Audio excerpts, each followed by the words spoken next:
Bismillah, Assalamu alaikum. This may be the most important video you watch if you've never been married, or if you're looking to get married the second or even third time around. But if you are married, I still want you to pay attention here because there's likely people that you have in your life who still have to get married and they may seek your advice sometimes. And you want to know that your advice is rooted in emotional intelligence that is grounded in the Sunnah. And today's video is based on that.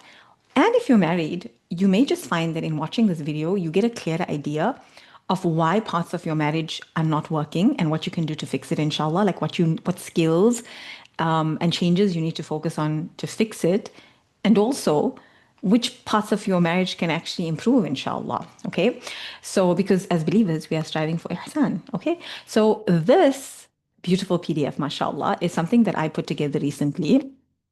I mean, my designer did the beautiful design, but I put together the actual content, right? It's called Questions to Choose a Marriage Partner for Your Dunya and Akhirah. And in here, you will find everything, all the major things that you need to choose. Excuse me, I have some tea. To choose someone who's going to be good for your dunya and for your akhirah, because this is so important. I feel like sometimes we think that it has to be one or the other, but I want to invite you to see that when you choose someone who's good for your akhirah, they can be good for your dunya too. Like the two are not separate. They're very much interconnected. Because how do you strive for a better akhirah? How do you strive for Jannah? You strive in this dunya. So then your dunya goals and your akhirah goals have to be aligned, inshallah. So this PDF is something that is absolutely free. You can download it. I will leave the link in my description box. You can follow along here and make sure that you go ahead and download it. If you want to, you can go ahead and download it. And that way you can keep it on hand. In fact, someone reached out to me today. She just downloaded it and she said she absolutely loves it, mashallah. And she's pushing to get to the end, but she also doesn't want to get to the end because it's so good, alhamdulillah. So you can go ahead and grab that. So, Bismillah, if you're here, then you may be talking to someone or being told that you should, or you feel like time is slipping by and you feel like, should I just say yes already? Should I just choose someone? But how will I know? Like one of this lady who messaged me, she said, well, how are you supposed to know the samosa runs? You're meeting all these people. How can you in that short time figure out if this person is going to be a good match for you? I mean, it's a big deal. Marriage is a big deal, okay? Um, and people who sometimes gaslight you and tell you, oh no, like sometimes people in the comments, just watch out for them. People in the comments might say, sister, you should just choose, stop making it such a big deal. Uncle, you're putting more research into the car you buy and the rims you put on your car, and you're asking people to not think so deeply. What's more important, the car you drive and the rims on your car, or the person who's going to walk with you, who's going to raise children with you, who's going to be the father or the mother of your children, and you're going to be held accountable for how you raised your children? Also, when you get married, your finances are entangled. We don't get into all of this, but your finances are entangled. And when your partner makes bad monetary decisions, that can end up impacting not just your dunya and akhirah. If they get involved in riba and stuff like that, it's impacting your akhirah. So please stop with this outdated nonsense that you shouldn't be picky and you shouldn't be discerning about choosing a marriage partner. But I'm going to show you what to be discerning on. You don't just be picky for the sake of quick picky.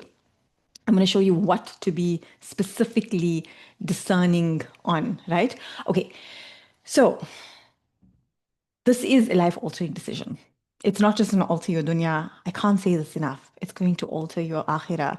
And I want to remind you that nikah is not a race. It's not a race, right? It's not like who can get picked first, who can I pick first. It's a responsibility. It's not just about love, chemistry, or getting too old before you get married. It's not just about ticking a box. It's a sacred contract. It's an amanat.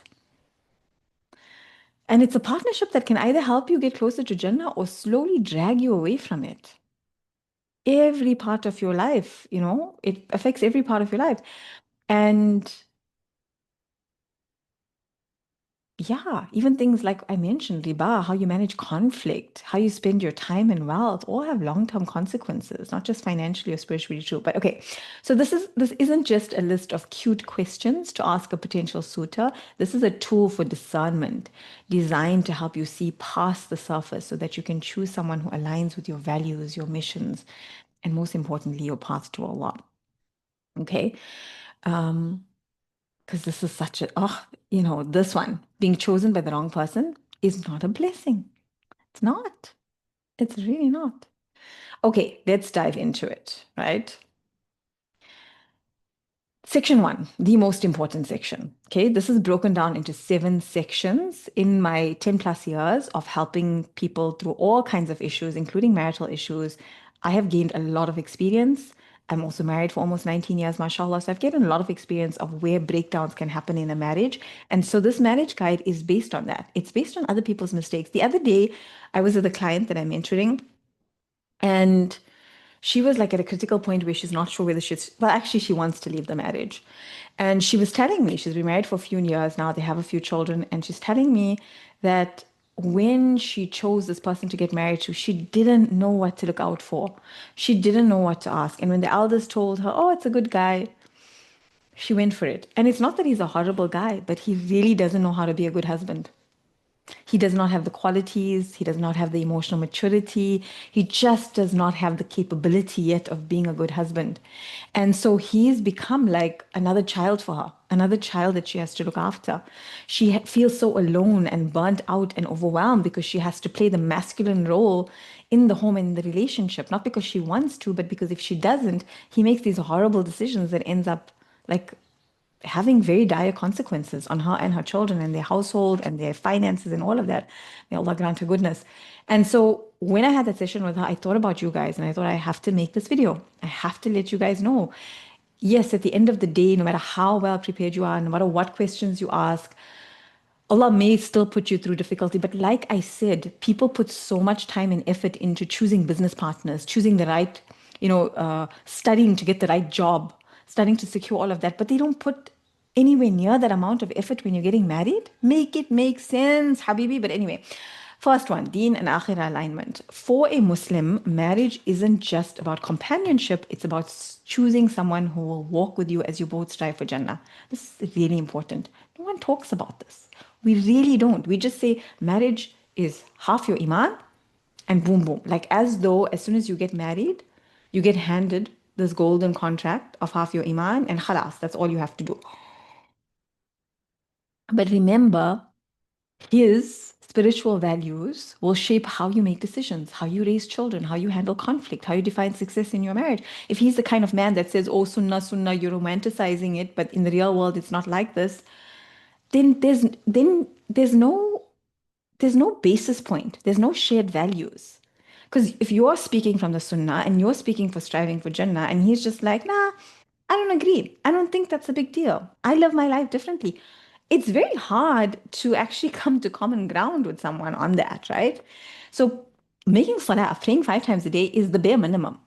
It is the bare minimum. It's just the start. It's not the whole package. Because someone who performs salah but disrespects others, avoids accountability, or refuses growth won't build a marriage rooted in tawakkul. Some people take the deen and weaponize it. They apply no emotional intelligence. They take all the rahmah out. And so their choices are about their ego. And they just contort and distort the deen.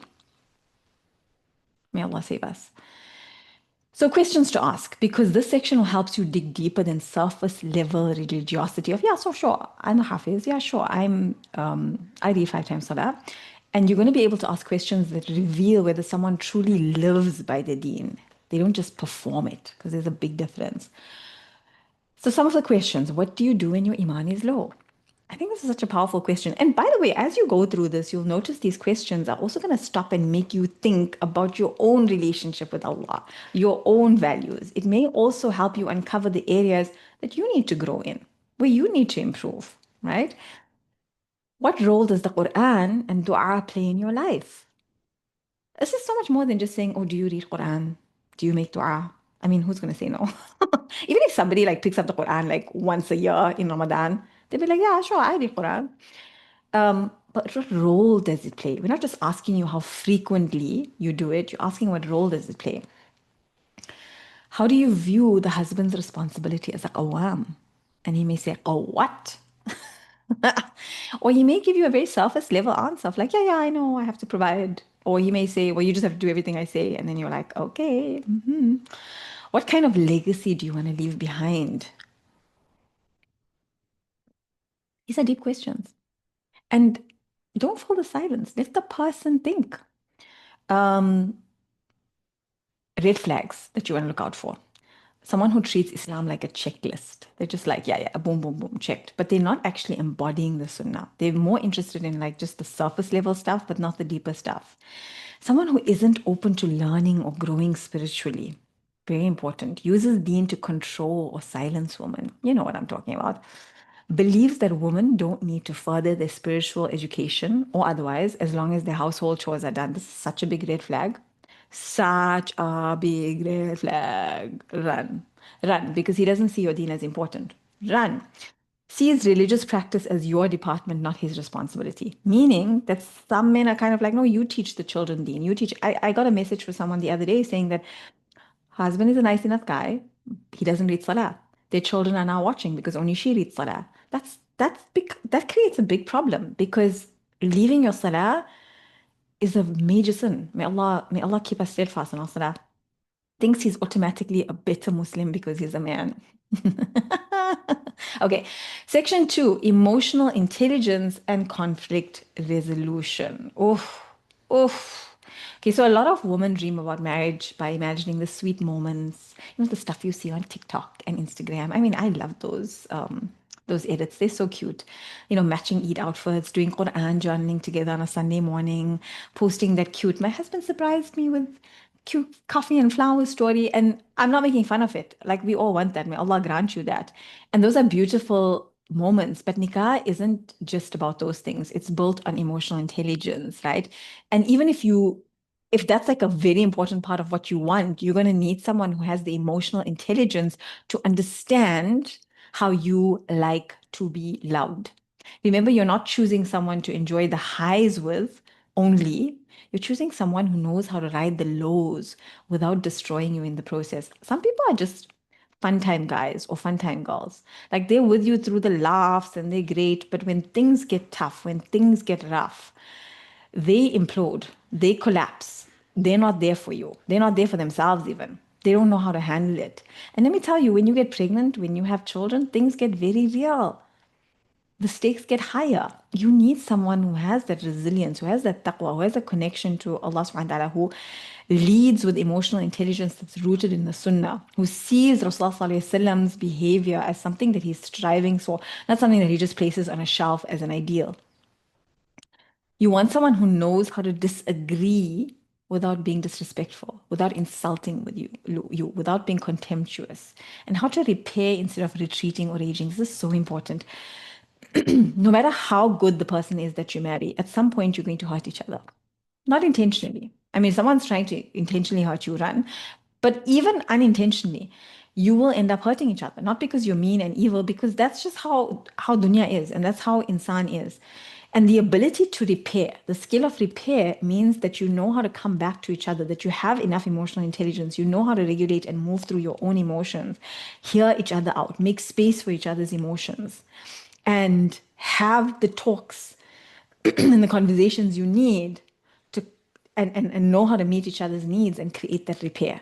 A lot of couples fight and then they apologize and they just like cover it up and shove it under the carpet and everything's okay until that same situation comes back in a different form and then they fight about it again and it just keeps going and it causes like it chips away at the integrity of the marriage. And some of my clients will tell you now in my reclamation program, like one of my clients was saying that this is the first time her and her husband have made a real repair. They used to just argue and make up and argue and make up and argue and make up, and things were getting worse and worse in their marriage. And now she knows how to repair. She learned that skill in reclamation, alhamdulillah. And he's learning it also through reclamation. And they're learning how to repair. And this is changing their marriage hugely. It's making it sustainable. It's making it a healthy, functional marriage because most marriages don't fall apart from one big thing. They slowly erode because conflict is never processed, emotions are dismissed, and one or both partners can never learn how to regulate themselves. The good news is that it is a learnable skill, but you got to suss out if that person from the beginning is someone who is willing to grow, is someone who is willing to look at their own behaviors. And also, are you willing to look at that? Are you willing to look at your own behaviors?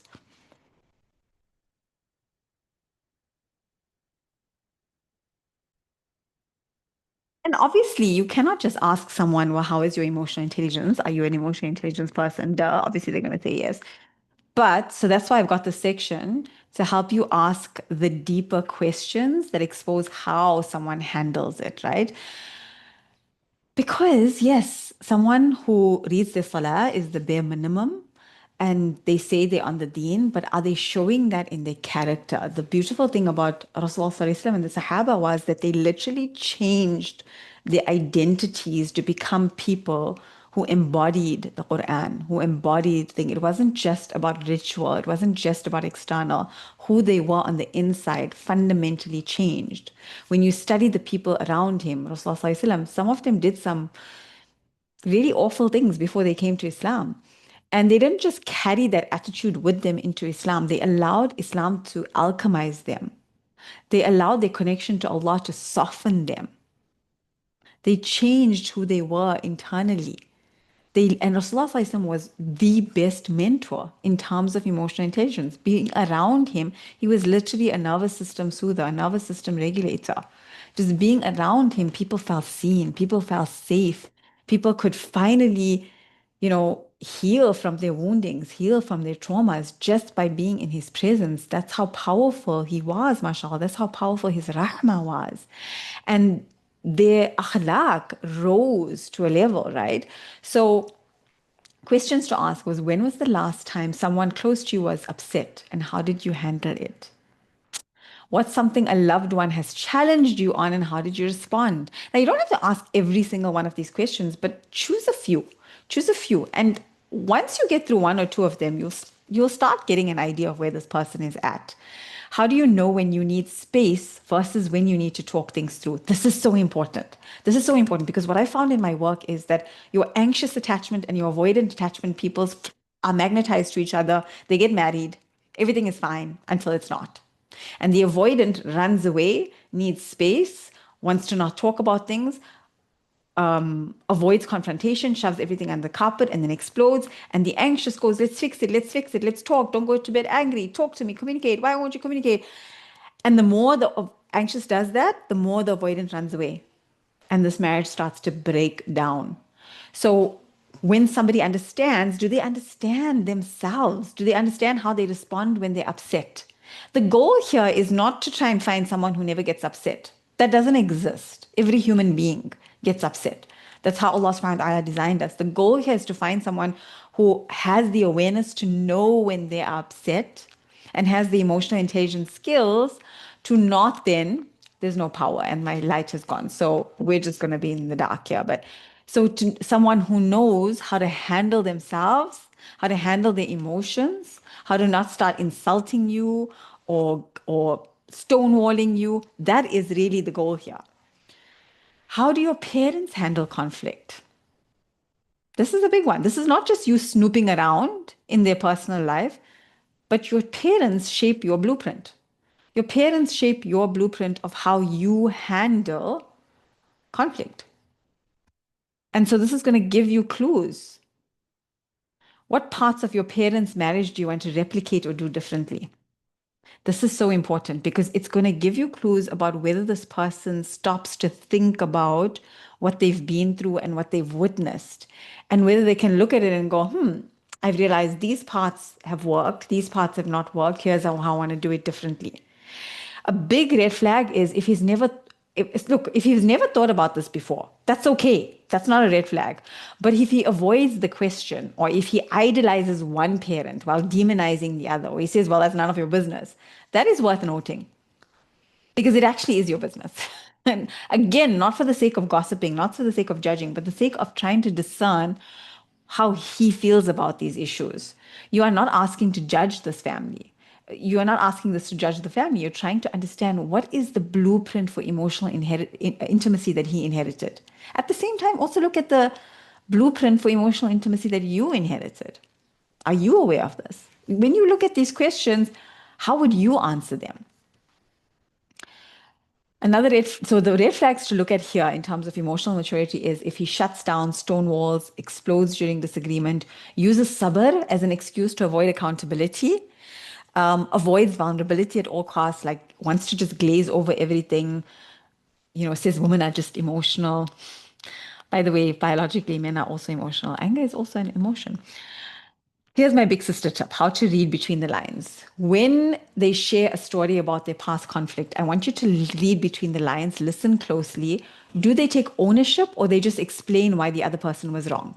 Do they ever go, well, here's what I realized. This is what I've been thinking. It made me realize this about myself. It made me change this. Do they mention how the other person felt or just what happened? Do they reflect on what they learned or do they just brush it off as not a big deal? So emotional maturity is not that you never mess up. Like, good luck with that. That never happens. We all mess up, including myself. It's about how you repair, how you reflect, how you respond. Perfection is not the goal here. That doesn't exist. You are not perfect. Your spouse is not going to be perfect. But you want someone who's willing to practice accountability and self-awareness. These are the most important traits in creating a healthy, functional, sustainable marriage where you both feel safe and you have emotional safety and therefore you have emotional intimacy and therefore you have a lot of physical intimacy and trust. And you have a safe environment for you, for your family, for your children. Alhamdulillah, that's what you want. Section 3, money and marriage. Okay, this is the big one because this is not just about money. People think financial issues is just about income, but most of the time it's not just about the money coming in. It's about how it's earned, how it's spent, how it is shared. Because we all have different value systems around money. How you use money reveals how you prioritize. I always say, show me someone's expenses, and I will show you where their values and their priorities are. Whatever you spend money on, you prioritize. Whatever you spend money on, you value. And you value and prioritize often what your family valued and prioritized, right? If your family valued education, you're going to value that and spend money on that. If your family valued entertainment and holidays, you're going to spend money on that. So if your family gave charity, you're going to spend on that. So if your family hoarded and counted and pinched every penny, guess what you're going to do? So look at whether this person believes in just instant gratification or long-term stewardship. I remember once someone reached out to me and she says, I'm chatting to this guy and he seems nice enough. But he goes on and on about how expensive almonds and pistachios and cashew nuts are. Should I be worried? I'll let you answer that in the comments. Okay, look at whether they're being transparent or evasive about marriage. Do their financial decisions support or sabotage their akhirah goals? How do they talk about money? I mean, money talks is something that we avoid. I have a whole video on how you should be having money talks before marriage because it impacts everything. And we just think, oh no, if there's love, money is not that important. No, money is important. Because if you are not talking about money, not handling money, you may make decisions that are problematic for your deen, problematic for your akhirah. Money carries all the way through into inheritance issues thereafter as well. So if you care about things like avoiding riba, avoiding, ethical spending, building barakah, giving in the path of Allah, but you marry someone who sees money only for the dunya or is avoidant about money, you will clash.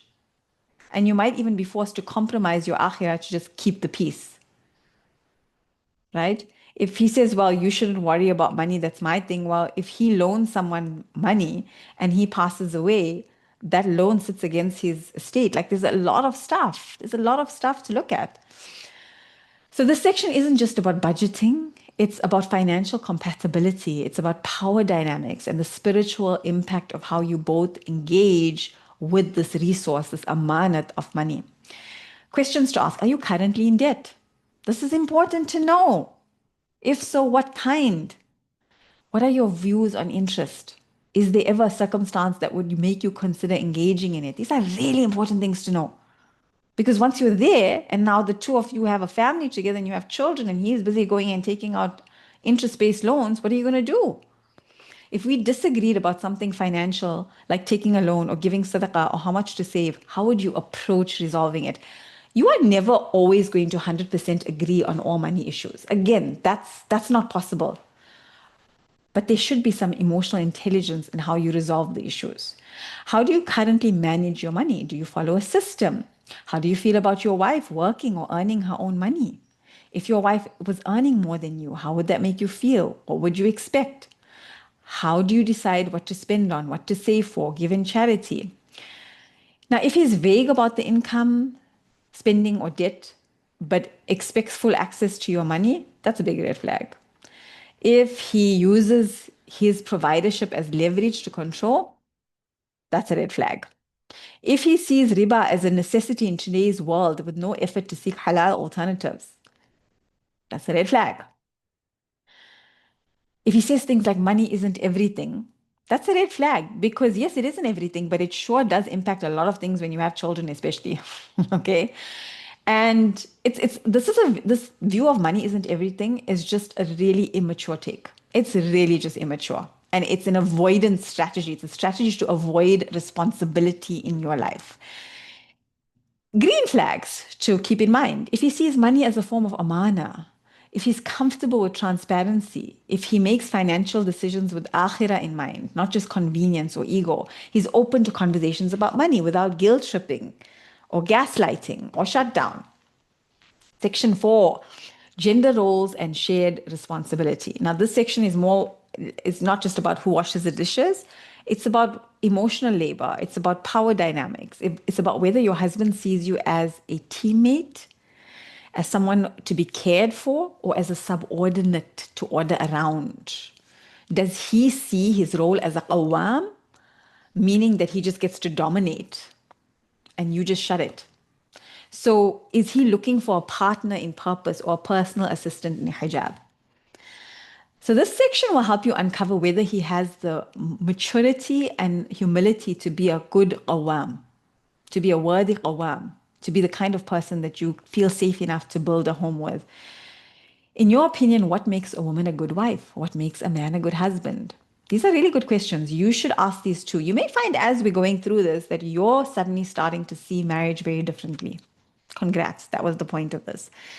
Asking him, if I'm tired, sick, or emotionally depleted, what do you believe your role is in that moment? And watch out for what he says also here with regards to his parents, what his parents did, what his mother did, what his father did. It's going to tell you a lot. Do you believe a husband should help with housework or childcare? Childcare, why or why not? What do you believe masculine leadership looks like in marriage? Can you give an example? Okay. What would it look like if we both had demanding roles at work with kids or in the community? How would our week look? How would the division of duty be?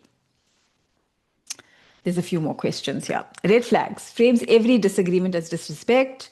Makes jokes about training his wife or keeping her in line. By the way, guys, when you're in talks with someone about marriage, jokes are not just jokes. People say a lot of things in jokes that they're testing the waters. They want to see how you react. Okay. And some people in the comments might go, but just trust me on this. I've got a lot of experience with this, alhamdulillah. Okay. If he thinks helping around the house makes him less of a man or makes you less of a woman, that's an important one too. Pay attention when he says men and, when he says men and women have roles. Like, ask, what do you mean? They do have roles, this is true, but how does he determine that? Ask him exactly what he means by that. Ask him what he sees those roles as, and has he ever questioned the roles he was taught? Okay, then parenting and family culture. This is so important. A lot of people, like I do firmly believe, and I've seen this with clients over the years. Same with that client I mentioned right at the beginning of this video. You can tolerate a certain level of dysfunction in your marriage as long as you don't have children. What I mean by that is the marriage can kind of get along. I always use the analogy of, if you're a person, when I used to run like 5 kilometers, 7 kilometers, at most 10 kilometers, but mostly like 5 kilometers, 6 kilometers every couple of times a week, I could get away with poor shoes. I could get away with bad gait habits. I could get away with bad habits in my running. I could get away with undernourishing, underfueling, not fueling properly. Okay. But when I started training for a marathon, when I started training for 42 kilometers, all those things became important. The right shoes, the right fueling, the right strength training, the right mobility. If there were any issues in my gait, any weakness in my ankle or my knee or any other area of my body, I had to look at that. I had to focus on getting my core strength right, because running for that many hours, your body is upright. So you can't, I could maintain those like kind of half-baked habits when I was doing a shorter distance. But once I started doing long distance, those things became problems that I needed to address. And if I didn't address them, it was going to be a problem, right?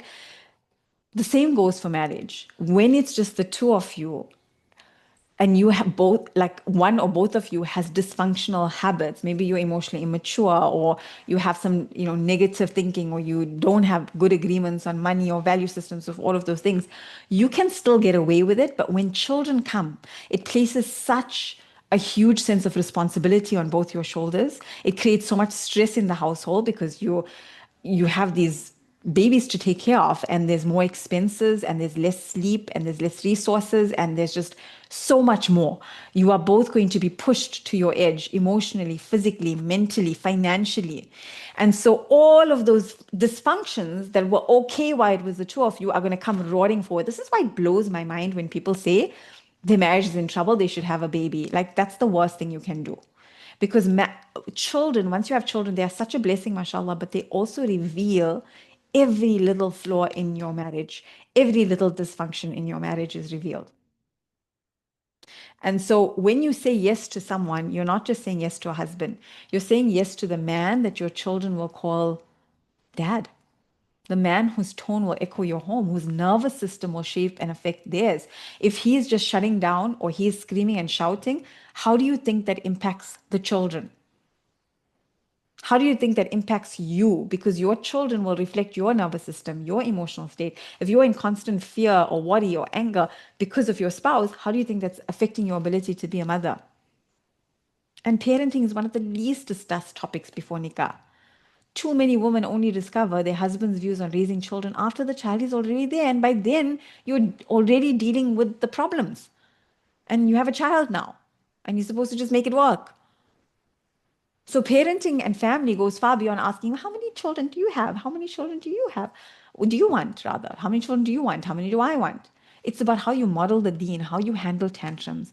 Do you raise obedient children or emotionally safe ones? Is your home, is it going to be a home that's filled with mercy or fear disguised as discipline? So this section helps you uncover whether your potential spouse is someone who's thought deeply about the kind of father he wants to be, or he just thinks fatherhood is about provision and occasional playtime. Because your children won't just inherit your DNA, they will inherit the environment you co-create. Their nervous systems will be shaped by the environment that you create. So questions to ask: how were you parented? What would you do differently or the same? If your child hit another child or lied to us, how would you respond? What are your non-negotiables when it comes to Islamic upbringing and emotional development? What does being a father look like to you? How do you imagine bonding with your children? What did you love or hate about how you were raised? Red flags are he uses Islam to justify harsh parenting. He thinks parenting is just about financial provision and correcting behavior. Mocks gentle parenting or emotional intelligence as soft or Western. This one always cracks me up because have you ever studied the seerah beyond surface level? Rasulullah SAW was exemplary in his emotional intelligence. He was the epitome of it. He wants to be a fun parent and leave all the emotional labor to you. So he's just thinking about the soccer dates and sports, but not thinking about, well, what will I do when there's a problem? How will I discipline? Expects children to follow rules, but hasn't developed internal boundaries himself. Okay. If you want to know what kind of father he'll be, ask what kind of son he's been. Ask how he talks about, notice how he talks about his own father. What kind of adult child he is right now. You'll start to see the blueprint. Okay. Section 6. So we've got the last two sections: family, community. This is like a whole masterclass, right? Tell me so far, what has really stood out for you in this video? Family, community, and boundaries. You are not marrying in a vacuum. You're marrying into a system, and that system will either protect your peace or slowly erode it. This is so important. I cannot express the importance of this, not just on my personal experience, but facilitating thousands and thousands of people. Too many women find themselves feeling like strangers in their own homes, tiptoeing around their husband's families, silencing their discomfort, and being told that respect means being quiet, compliant, and endlessly available and being unpaid labor. A man who cannot set boundaries with his family to protect his wife is not ready for marriage. He's still trying to be a good son at your expense. He is not ready to be a husband. He's still stuck in son mode. So this section will help you to ask the real questions that show whether he's willing to create a home where you are emotionally protected. Because emotional safety is not a luxury. It's the soil where love, trust, and healthy marriage grows. So ask, how would you respond if your parent or sibling disrespected your wife? What do you consider disrespect? What boundaries do you already have or plan to have with your family after marriage? What kind of relationship do you want me to have with your family? Oh, a good one. Okay, what does that mean? What does that look like? How often would you expect to visit, etc.? What would you do if your parents and I had a disagreement? How are you open to living separately from your parents? Why or why not? And these are things you have to decide whether or not you're okay with. Red flags. My mom is just very sensitive. You'll just have to understand how to handle her. That means he doesn't believe in like anything goes then. If he believes your discomfort with his family is your problem to manage and not something he needs to support you with. Okay. Um, There's a few more there that you can go through once you download it. Setting boundaries with family is a spiritual responsibility. Allah subhanahu wa ta'ala has already set certain boundaries, but sometimes we fail to implement them. The man you marry should be ready to protect your home, even from the people that he loves. He must be emotionally mature enough and intelligent enough to know how to respect his parents and how to keep your home protected. It's entirely possible. And if he thinks it's not possible, it's because he hasn't developed the skill. Last section, personality, lifestyle, and growth. You are choosing the person you'll see every morning before Fajr and every night when the exhaustion hits. This is the person whose mood will set the tone for your home. The person you will problem solve with, you will joke with, you will cry with, you will raise babies with, you will stay up tending to be fevers with your babies with. One grocery trip, one bill payment, one bedtime story at a time. This may be the person, there may be illness, there may be financial issues. There's so many tests that Allah subhanahu wa ta'ala may take you through. May Allah grant all of us goodness. Is this the person that can walk through you with it, in it? So this section is about compatibility in lifestyle, rhythm, and growth mindset. Okay. So does he value growth or is he coasting through life? Can he sit with hard emotions or does he run from discomfort? Chemistry fades. Circumstances change, but character, habits, and emotional resilience can last, can grow when you have the right mindset. That's what a good marriage is built on. So you want to ask, how do you usually respond to stress or burnout? What are you actively working within yourself right now? What support systems do you have? What helps you reset when you feel overwhelmed or disconnected from Allah? How do you typically spend your downtime or weekends? What does fun look like to you? What do you invest in? When you feel stuck or unsure about a life decision, how do you move forward? Red flags are when he has no clear sense of purpose. He's just going with the flow or reacting to life or saying, well, my parents think it's time for me to get married. Well, what do you think? Right? Why do you think marriage is the right thing for you right now? If he believes marriage will fix his bad habits, like I just want someone who will, keep me consistent and help me to read my salah. Look, it's a wonderful thing for a husband and wife to support each other and give each other good reminders about deen and wake each other up with tahajjud and so on. But if this man expects you to take him from not praying at all, not engaging with the deen at all, have bad habits, and now you must take him to some kind of spiritual zenith, that's ridiculous. There's a difference between supporting each other in your deen versus he's just outsourcing the responsibility of being the dini one in the household to you. It's much more powerful in a home when a man is on his deen as well. Alhamdulillah. So if he believes marriage will fix his bad habits, spiritual lows, or emotional baggage, if he never reflects or seeks advice or feedback or isn't discerning about who he takes that from, if he dismisses joy, play, or softness as unproductive or immature, thinks your desire for growth or even these questions is too much or too deep. Bro, marriage gets deep very fast, especially when children get involved. And there's always the option that children will at some point get involved. Lives in a constant state of stress, overwork, or avoidance and refuses to adjust. Does he have space in his life for another person? He says he wants a big family. Does he have space in his life to deal with the stress of having a family? Because yes, a family is a blessing and a stress at the same time. You're not, and you can listen to someone who's been married for many years, almost 2 decades, alhamdulillah, and facilitated thousands of people, or you can listen to some random bro on the internet. You choose with no real experience. You choose. Marriage is, you're not marrying a resume, you're marrying a nervous system, a morning routine, a worldview, a lifestyle.